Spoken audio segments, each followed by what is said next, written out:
When I was about 7 years old, or 10, about 10 years old, I remember taking an astronaut action figure,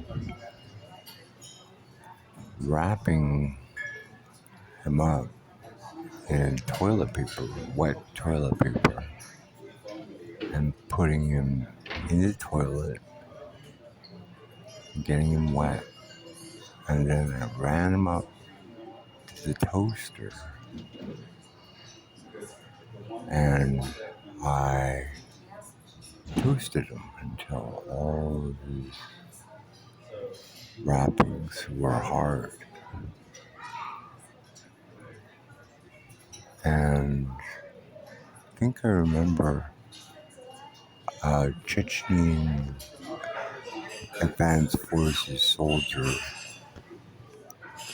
in Vietnam, in Singapore, telling me stories of the old Chechen king they called Too Many Holes. And they used to bury their best warriors upside down. In Chechnya, it's very rocky and grassy.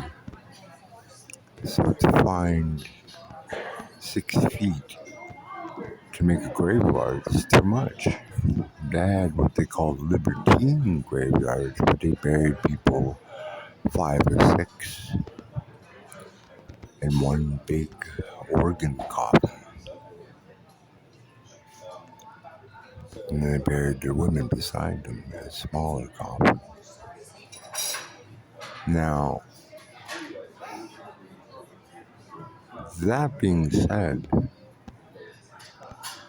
I do remember my mother finding one of my astronaut action figure plastic dolls, like Star Wars dolls, wrapped up and burning in the toaster. And I remember she yelled at me. She said, "What are you doing? This is insane. This is crazy." And it was funny to me just now thinking about it because the queen descendants who got exiled all over the world, she took half her dowry, ordered a different kingdom in Romania to stop the burying sequence of their best knights and the mummification ceremony. She said it's too barbaric and we're living in a different age now. But they sent a whole army to go and demand this be done because they used to bury their allies as well. But they would cut them into pieces and bury their bodies in smaller coffins out of respect for them so that nobody would remember or try to dig all the pieces up. They did it to protect their identity. And they said, they came there and they said, "We've had an earthquake. The castle's half ruined, and almost half of all the graves that have ever been buried standing Mona Trinera have plummeted into the underground caverns, and the waters all took them away.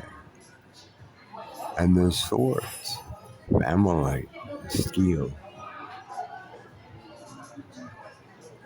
they was given a task to find them, and they were sent to ancient Vanir named Undor and Misra. And they went on one last roundup and they found 15 of the tribal children, but they were already ready. And halfway through their garrison that they were training, on the way through all the lands to the deserts of Iraq, to put them at the wheel, the fiddler's market,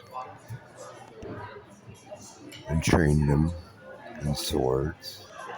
Halfway through, one red-haired Scots child freed all of them and killed the Vanir and became the Vanir, but one lived. And he hunted the rest of them.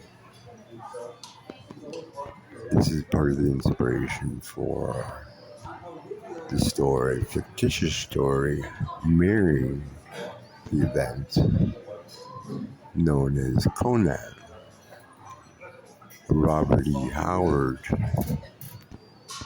the historian, wrote this story inspired by these ancient tribes that existed above Jerusalem, but were in Chechnya.